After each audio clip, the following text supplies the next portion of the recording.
Well, good evening and welcome to tonight's Money Matters workshop on the anatomy of a scam. My name is Kimberly Prime, Director of Constituent Services and Community Partnerships for Howard County Executive Calvin Ball. Before we get started, just a few housekeeping items. Tonight's meeting is being recorded and will be uploaded to our Money Matters website for those that are unable to join us or if you would like to watch at a later time.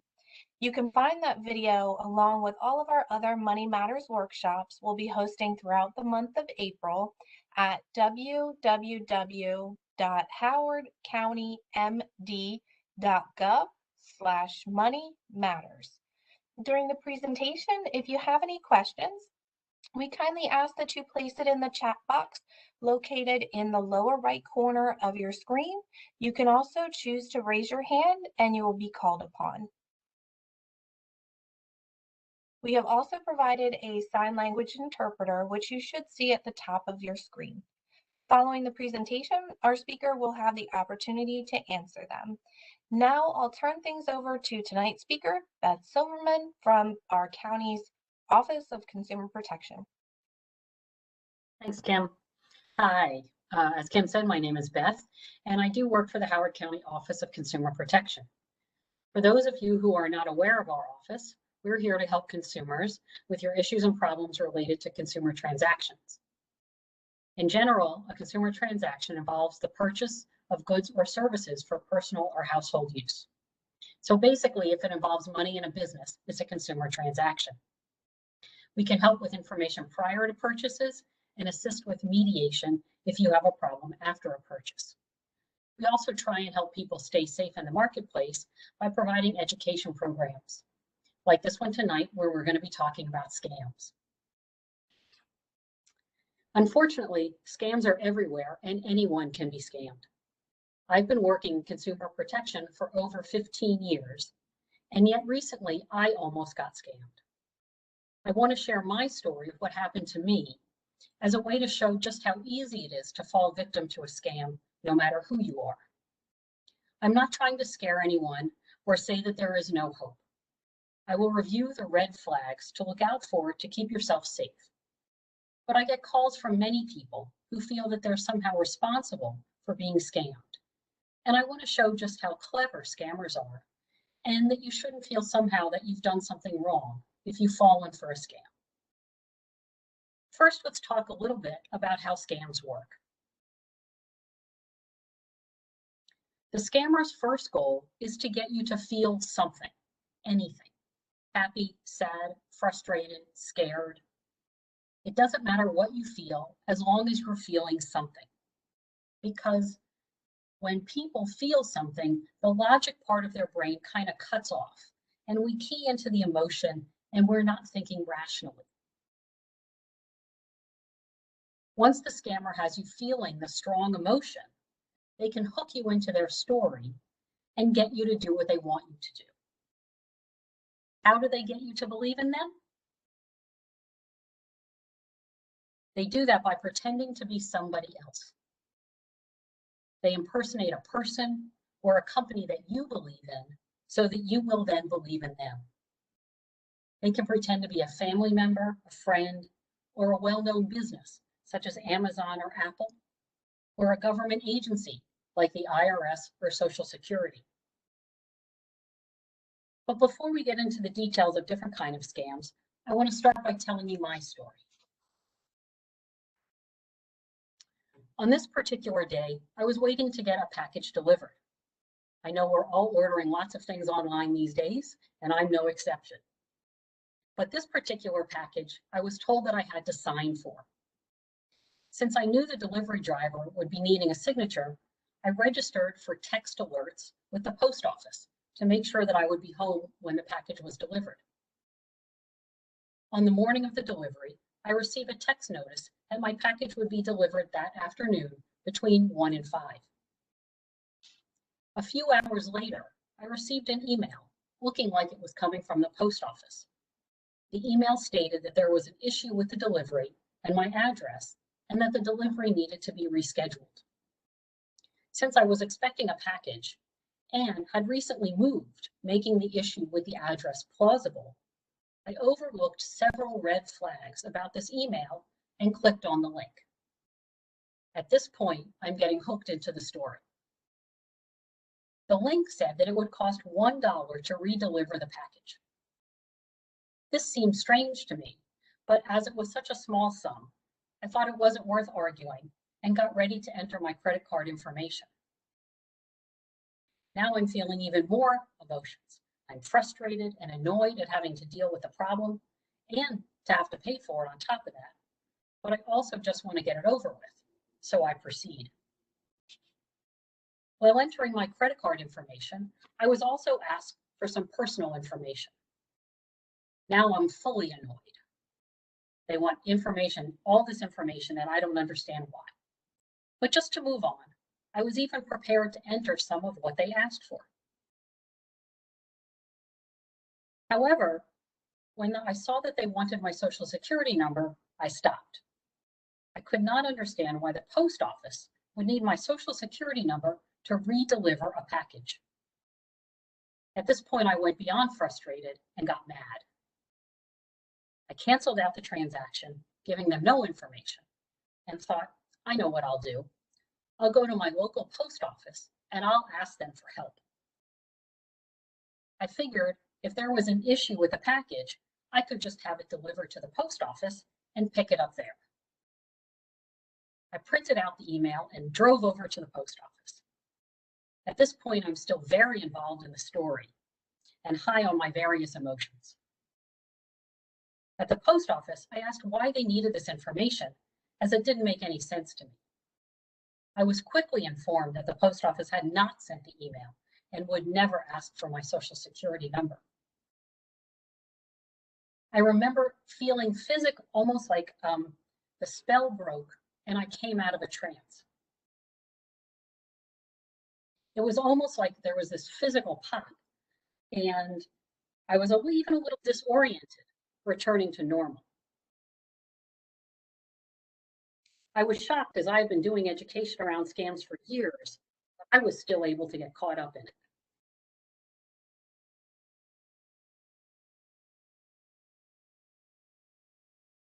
So how was this able to work on me?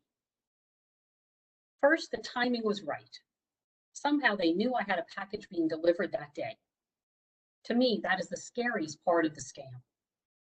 Somehow scammers are able to hack into delivery schedules and send out their emails in a very timely way.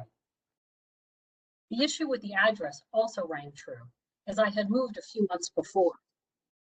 So right away, I wasn't thinking logically about the several red flags that I was seeing. I was hooked into the story, and I had stopped thinking logically.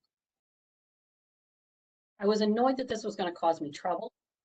I was angry that my new address was causing problems, and frustrated because I wanted to get it resolved. So what were the red flags that I overlooked? So the email, once I looked at it, was clearly not from the post office. This is the text from the email that I received. To me, this is the most embarrassing point. When I really did look at it, I thought, wow, this is clearly a scam. The sender's email address is not the post office.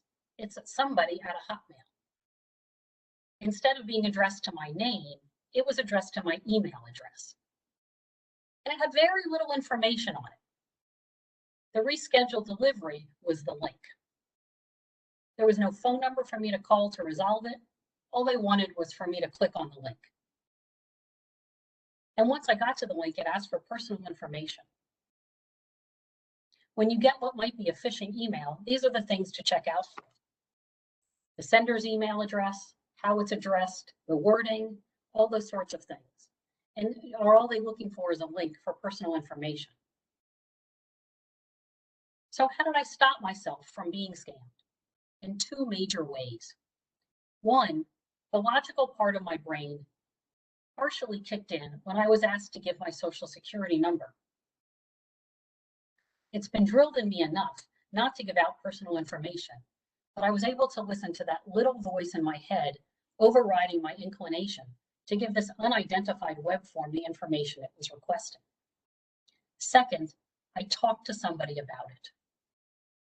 As soon as I went to the post office, they immediately spotted it as a scam. Someone outside the situation can always see things clearer than the person inside it. So if you get nothing else out of this presentation, remember to never enter your social security number into a website you don't know. And if you're confused about why someone is contacting you and asking you personal questions, stop and talk to somebody. By doing just these two things, I was able to prevent myself from being scammed and potentially having my identity stolen. So this is just one example of a scam. Now I'd like to go through a few other red flags and talk about some scams that are currently going on, especially around COVID, that you should look out for. If you're aware of the red flags, hopefully you can stop yourself before the scam gets too far along. So the scam that I got was a phishing scam. Phishing scams have been around for quite some time, and they refer to emails that claim to be from a business or a bank or somebody that you know, and you're asked to verify your account. The email looks very legitimate, but when you click on the link, you're asked for personal information. As I said with phishing red flags, you want to check out that the email address, that it's really from the business, or is it from somewhere more unrecognizable? And how is the email addressed? Is the email grammatically correct, or does it sound suspicious? And if you're being asked to just click on a link, then it's probably a scam. What are some other red flags? You must pay immediately. The reason that the scammers want you to pay immediately is they don't want you to have time to think. As we've talked about before, that's really your number one thing that you can do to stop the scam. So if they get you, again, the IRS scam is an example of this one, where the caller claims to be from the IRS and tells you you owe money for back taxes. The call is very threatening, and there's going to be consequences to you if you do not do what they want you to do.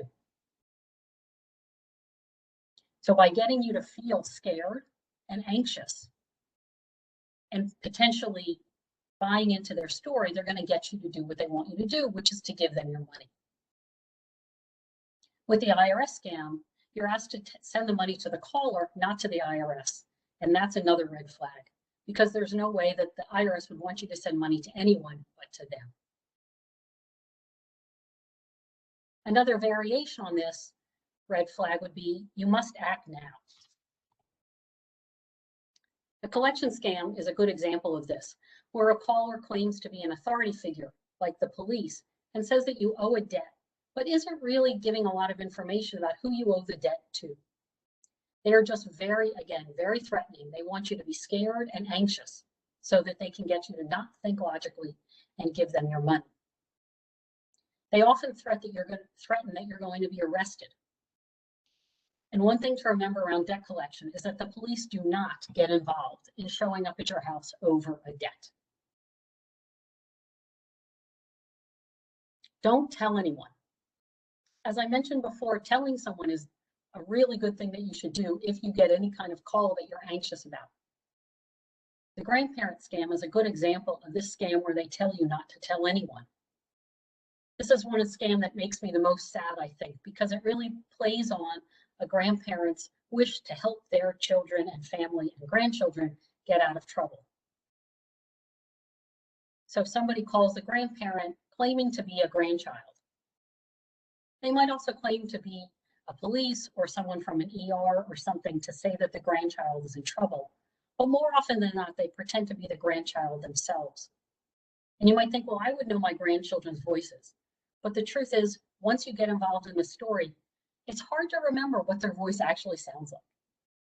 And you're so involved and you so want to be helpful that often you overlook that red flag.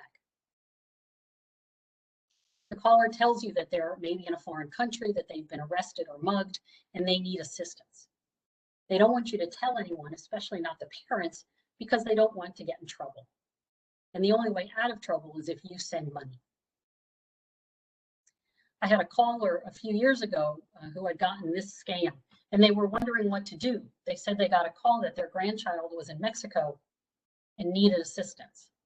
And I said, well, do you have reason to believe that your grandchild is in Mexico? And it was interesting because you could almost hear the caller come out of the trance. And he thought, oh, well, no, we're actually having a graduation party for him in 3 days. So he's actually in this country. And so the caller took a deep breath. I did. I suggested he call the parents, and he moved on.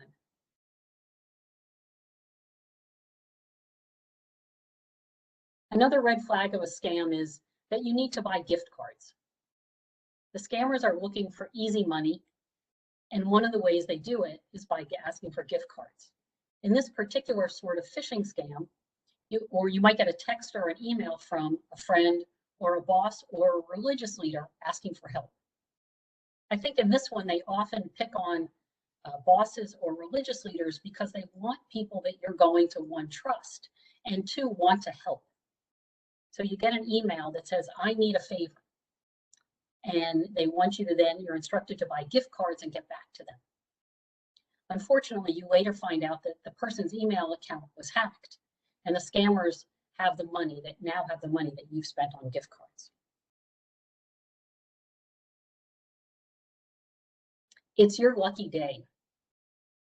Lottery sweepstakes scams. These have also been around for quite some time. Check scams are not as prevalent anymore now that we do a lot of things digitally. But in this one, the emotion that they're preying on is happiness. A lot of other scams work on getting you to feel scared or anxious or angry. This one gets you to feel happy.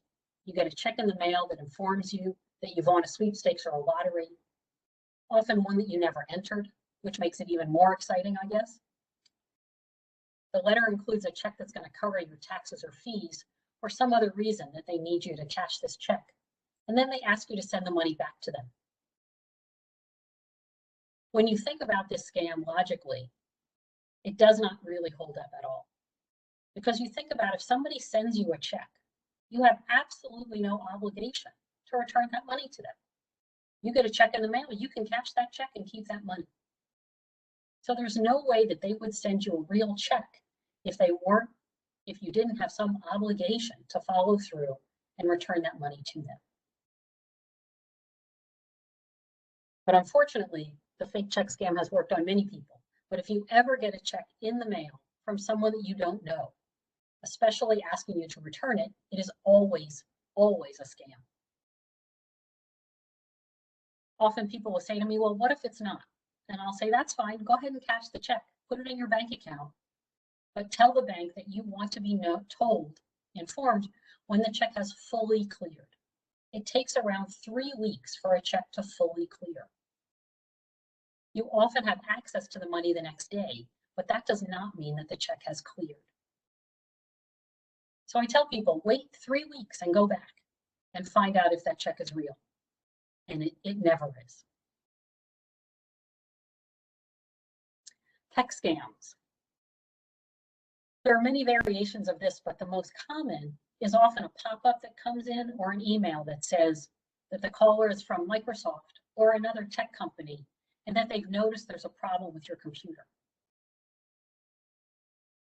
These scams are often scary because they ask for access to get into your computer to fix the problem. But once a scammer has access to your computer, they now have access to everything that's on it. If you have bank information or even tax information on your computer, they can access all of it. And they can put spyware onto your computer as well. The thing about tech scams is no company is monitoring your computer. They don't have the ability to do it, the time, or the inclination. So anytime somebody says they are monitoring your computer, that's only to get access to it because it's always a scam.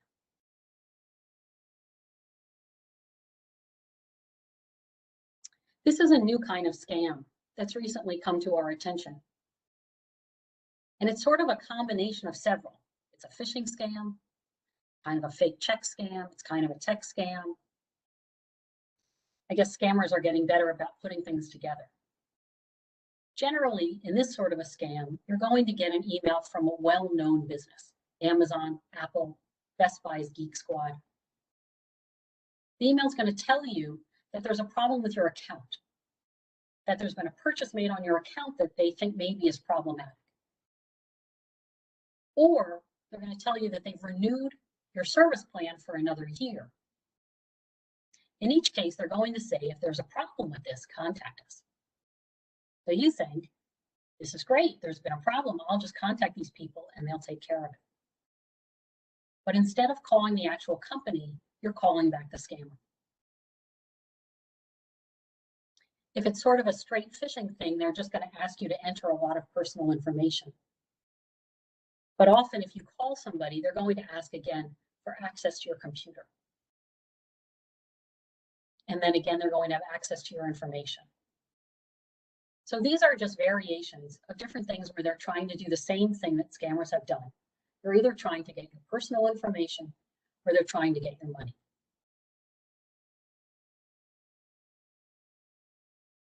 Charity scams are also, I think, a really just nasty thing to do, because it preys on your that people's desire to help others. And you're going to get a call from an organization that sounds familiar, but might be just a little bit off. Maybe it's not, maybe it's the Cancer Society or the National Red Cross or something that sounds familiar enough that you recognize it, but it's just a little bit off, that it's not the real organization. They then pressure you to make that donation as quickly as possible, because again, they don't want you to realize that they're not the organization you actually need to give the money to.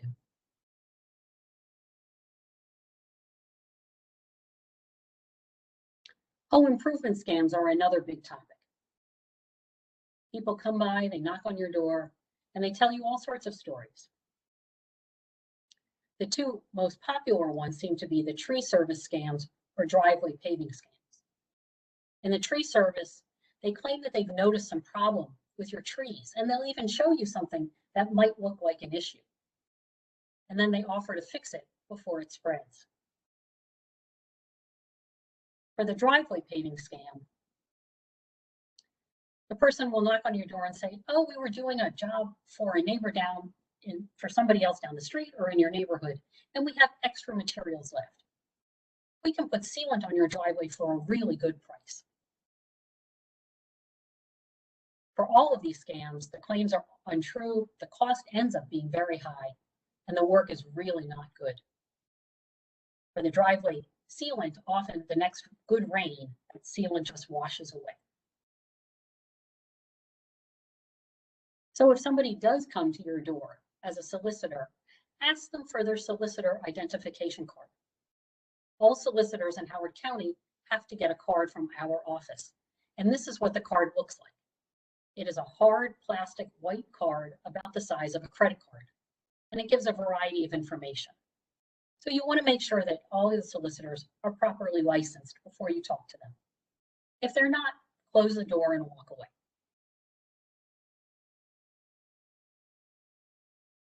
So finally, I want to talk for a couple minutes about COVID scams.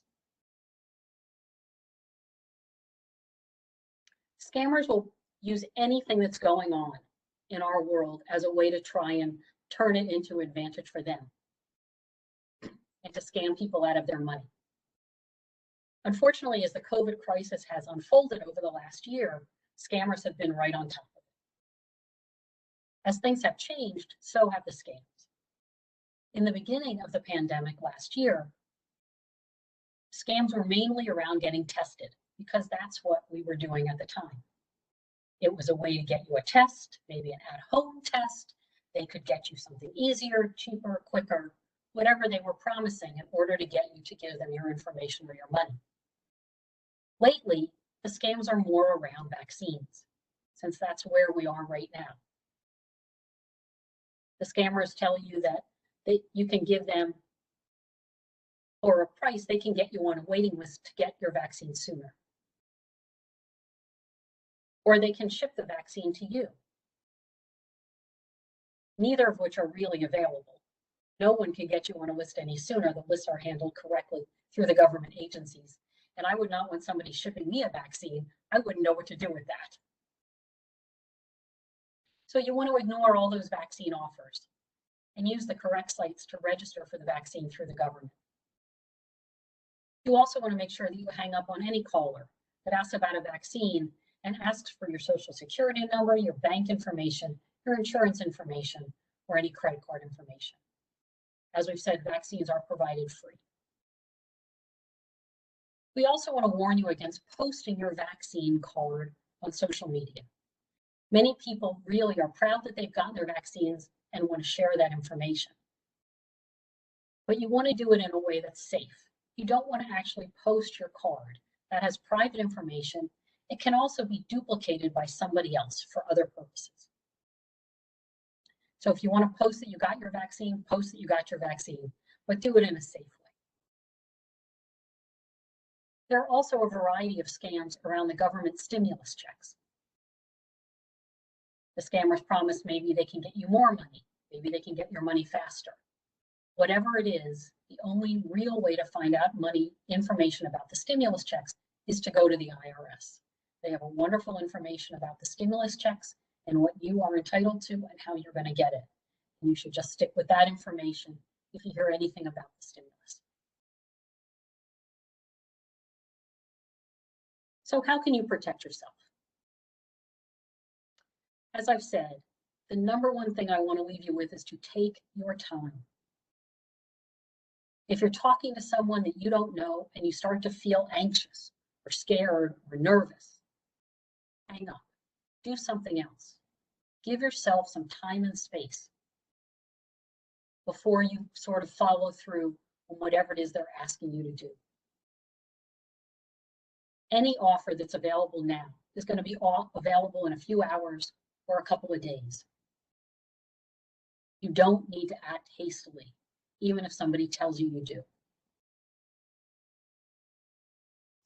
You want to verify that the caller is from where they claim to be. So if you get an email that says, this is your bank, say for instance, Bank of America, and there's a problem with your account, don't use the number on the email. Go to the Bank of America site directly and using a number that you find, call and verify if someone sent you an email with a problem. Generally, big companies are not going to be sending out these kind of emails. Never wire money, send prepaid cards or gift cards to people that you don't know. No legitimate business is going to ask for payment in this way. You don't want to give out your personal information to anyone you don't know, or reply to an email or open the links or attachments.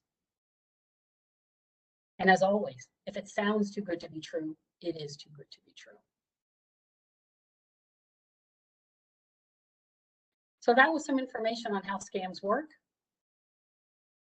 Okay, there we go, sorry. And some common scams that are currently going around. If anyone wants to ask a question or check something out or has anything they want to talk about regarding scams, we're very available to do that. If you want to put your name in the chat box or raise your hand, we can unmute you. Or you can type a question into the chat box and I will do my best to answer it. Wonderful, thanks. Thanks, Beth, for covering that information. A lot of really helpful information as it relates to scams and ways to protect yourself. Oftentimes in the county executive's office, we do get notices about the latest scams, or if people are questioning whether this is a particular scam. So I truly appreciate the Office of Consumer Protection. Again, if you have any questions, we are now going to open up the floor to just hear from you. If you have a question, if you have a comment, feel free to place it in the chat box. You can also raise your hand and you will be unmuted. We do have a couple questions, so Beth, I'll just get right into it. Great. So can people contact your office if they get what they feel is a scam? Absolutely. I am always really happy to get calls before somebody becomes the victim of a scam. In fact, just the other day, I got a call from a couple the husband was calling me while the wife was actually on her cell phone with the scammer. So that I always feel like I can really do a good thing when I was able to say to those people, oh, just tell her to hang up immediately, because I could confirm very quickly that it was a scam. And we've heard all the scams and are pretty good at the red flags. So we're very good at telling people when something is a scam or when it might be a legitimate offer. So I always encourage people to contact us if you're at all concerned or have a question about it. We are happy to help answer those sorts of questions. Okay. And I know you touched on the next question is really about like the solicitor's permit. I know you talked about this earlier, but a specific question, if I have a no soliciting sign on my door, or if I live in a community where we posted a sign, are solicitors still allowed to knock on my door? So that's a really good question, and it's one that we get frequently. And the truth of the matter is that having a no solicitor sign is a lovely warning to people to let them know you don't want them to knock on your door, but it is not legal. There's no one that's going to enforce a no soliciting sign. So we encourage solicitors to follow those signs, to not knock on doors with those signs. But the truth is, there's nothing preventing them, even if you have a sign that says that you don't want solicitors, they still can knock on your door. You then have the option of not answering that door. And if you feel that the solicitor, if they're not taking no for an answer and they're not leaving when you request that they leave, at that point, if you feel like it's getting threatening or they're just, being too aggressive, you're certainly welcome to call the police for that situation. And the police will certainly make sure they move along.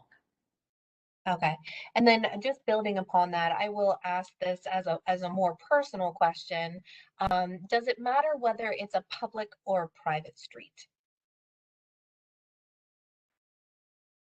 Um, not really.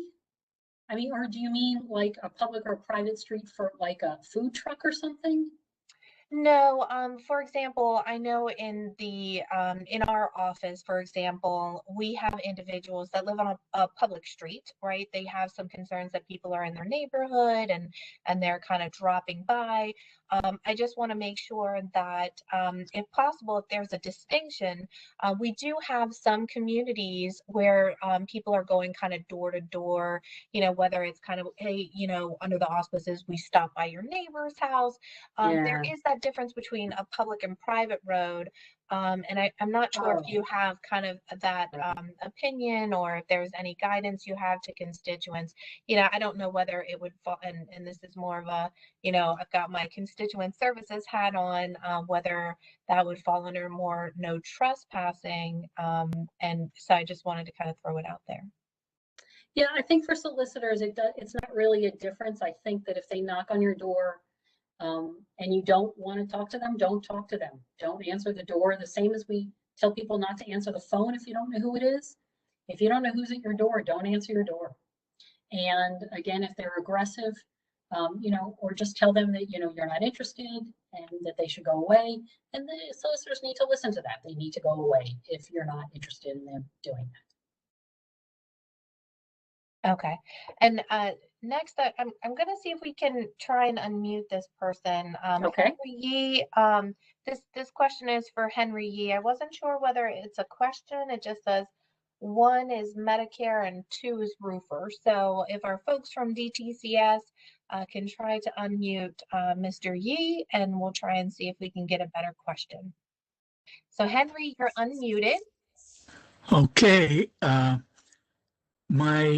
I have two comments.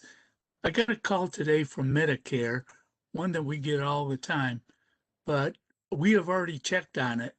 We checked that Medicare does not request information over the phone. Now, what they do is they call you and they tell you they are updating their records and they would like certain information. The first time we did it, we gave them our address, and then they wanted to verify that it was us by giving them the Medicare number. And I thought, gee, that sounds suspicious. So I said, well, I won't give it to you now, but we'll check on it. You can call me back in a day. It turns out Medicare does not request that information over the phone. Number two, door knock solicitation. They're doing roofing on several homes on the block, and they would like to do ours while they're in the neighborhood. However, the cost of materials is pretty expensive, so we will ask for a partial payment of about a third of the materials. Not everything, just a third. Well, it turns out a third is much more than what they will ever give you. They will be gone. So those are the two things I wanted to say. Thank you very much for sharing both of those. I especially like your story about the Medicare call because you did just what you're supposed to do, which is hang up and say, oh, let me look into that. You took a break, you verified. That's exactly the thing to do. I was very happy to hear that. That was great. Yeah, Medicare, Social Security, no one is going to call you and ask you for information that they already have on you. I will say too about giving your address, there's really nothing wrong with giving your address. That's public information. That's not in any way going to compromise somebody's identity if you give an address. It's really only giving Social Security numbers and dates of birth and things like that. That might be a problem.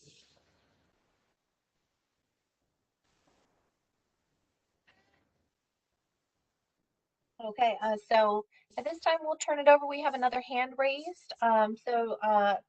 If we can unmute Brian McLean, please.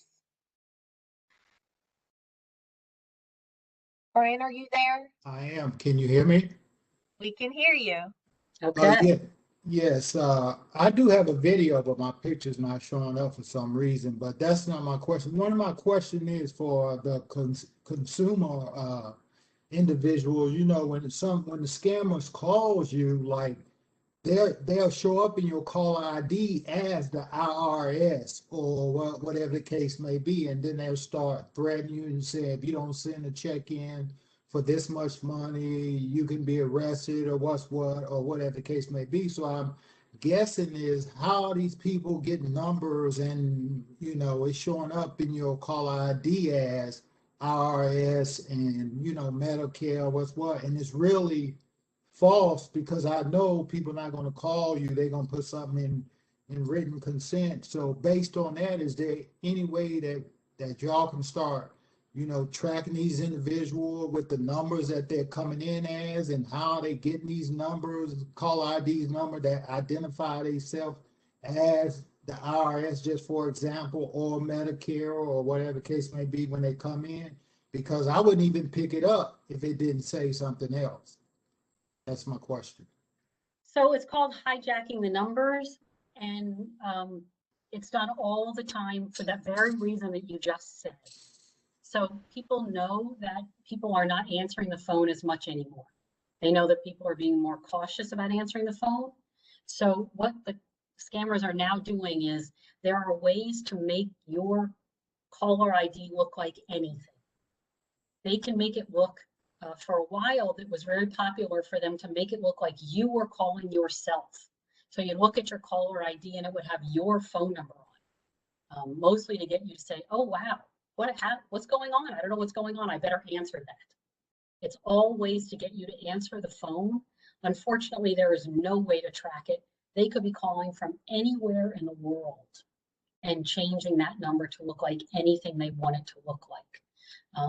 I think the FTC might be doing some work around that, but it's almost impossible because the next time they use the phone, they're going to have a different number. So while I appreciate that it's disorienting and upsetting, unfortunately, there really isn't anything we can do about the fact that they are using the caller ID in an inappropriate way. Thank you. You're welcome. Thank you, Brian. We do have another question. It was mentioned before about the text scams. that once they have access to your computer, they have access to all the documents that are on your computer. Are there any recommendations to help safeguard your personal information, which includes saving your personal items, not necessarily to your computer, but maybe some type of USB or some type of portable device? So that's a good question. It's the best, really the best thing I can say is you want to password protect your computer if you can, and you want to just really be cautious about who you share that information with. You know, there's a lot of different things on the market that you could look at to kind of keep your stuff safe, but as long as you're just doing things on your own private computer. So that's sort of another thing to think about is there's a lot of public Wi-Fi out there when you go to restaurants or hotels or almost any business. You might be able to get onto a public Wi-Fi. So, and that's great if you want to look up a phone number, an address, a restaurant review. You can certainly get on public Wi-Fi to get general information, but you never want to transact business over a public Wi-Fi. So you don't even want to purchase anything to give your credit card information. You want to be very cautious to make sure that you're doing things on your private network, and you want to make sure that your own private Wi-Fi network is password protected so that it isn't available to anyone who might drive by and see it. And then you just want to make sure to limit access to your computer as to the best of your ability.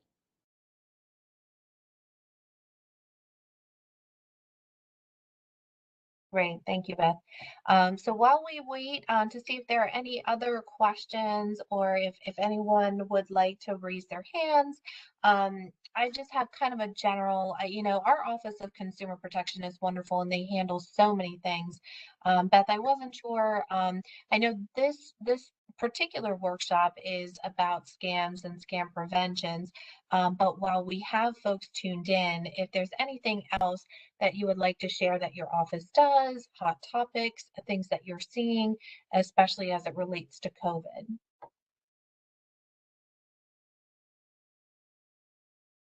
So I think our office just tries to help in any way that we can about trying to keep people safe in the marketplace.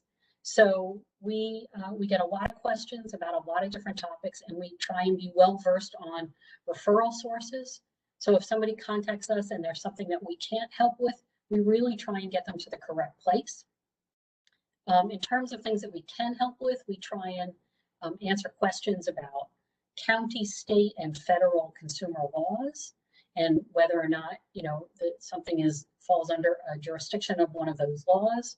We try and help people if you want information on a major purchase and you want information on those kind of topics. We have a bunch of tip sheets on our website that talk about a whole bunch of different kind of consumer transactions and issues. And like I said, if people do get into trouble with a particular merchant or a particular transaction, we also can try and help mediate to resolve that situation to keep it out of court. We figure that everything that we can do to keep people out of court is a good thing. So we try and help and see if we can resolve it that way.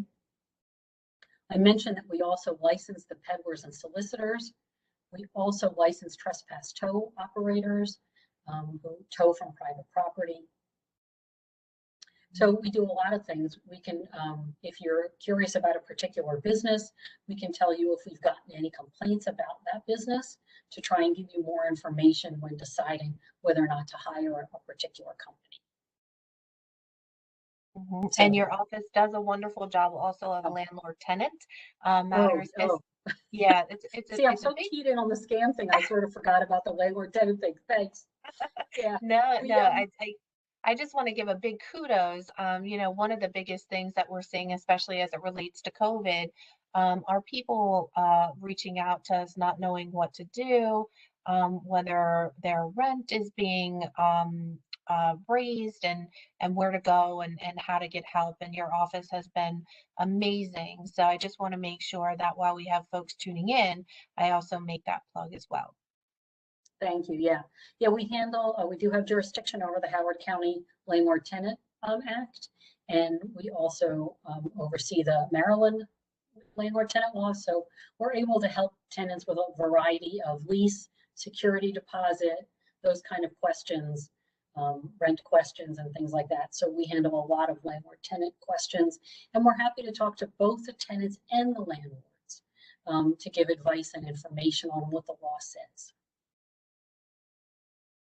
Well, wonderful. I'm just going to pause just briefly. I know there's been a lot of information that's been shared. We're just going to give everyone a moment.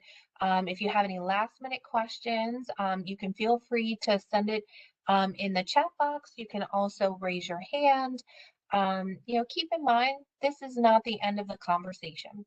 Following this workshop, it will be uploaded to our Money Matters website. You can access it anytime at www.howardcountymd.gov. And I'm just going to pause just briefly for a moment to see if we have any last minute questions, comments, if anyone wants to raise their hands and share their story.